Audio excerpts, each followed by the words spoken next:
What new challenges associated with international business expansion do CEOs of Latin American companies face? We are facing years of change in general. It's not necessarily what Latin American executives have to face, but executives of any company in the world have to adapt to the changing economy, the changing global situation.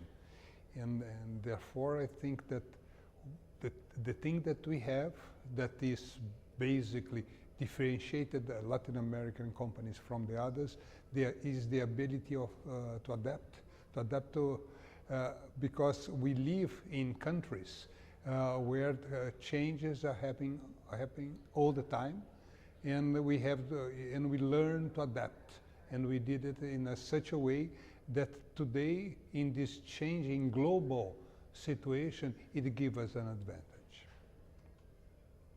What Latin American culture-related practices should CEOs avoid to be a successful global player? Well, Latin American companies, they have this very unique characteristics of having been colonies in the past. And so the difference is that now the companies that are really global, that were able to succeed in the Latin American countries, now have to be prepared to work globally as any other company.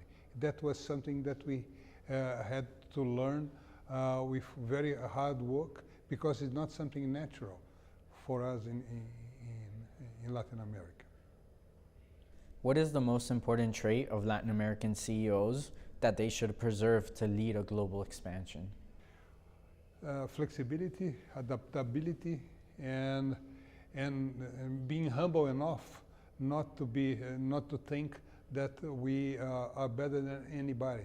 That's a principle that had helped Vale very much in the last years to become the very successful company that Vale is.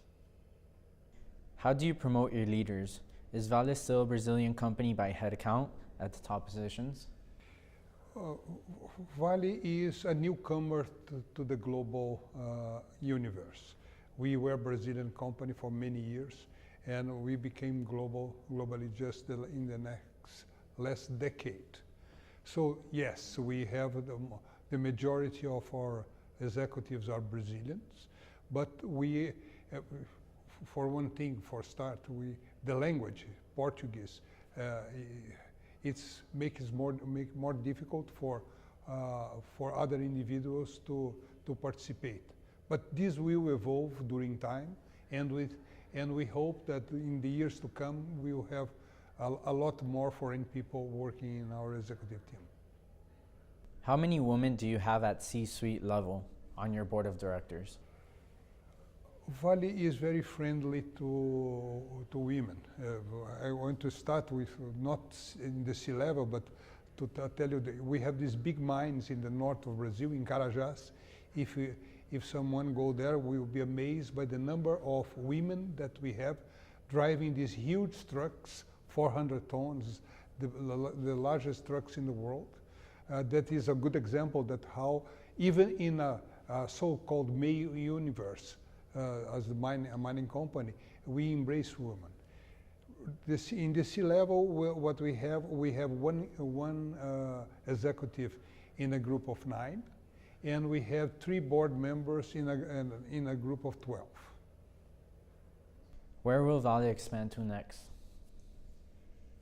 Vale has a reality in the iron ore business that is the most competitive leader in the world and the most competitive in the world.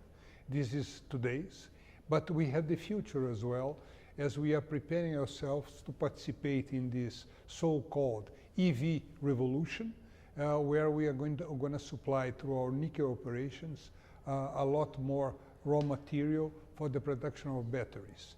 So we do have, for the present is iron ore, and the future is most likely nickel, where we will have more investments being done in the near future.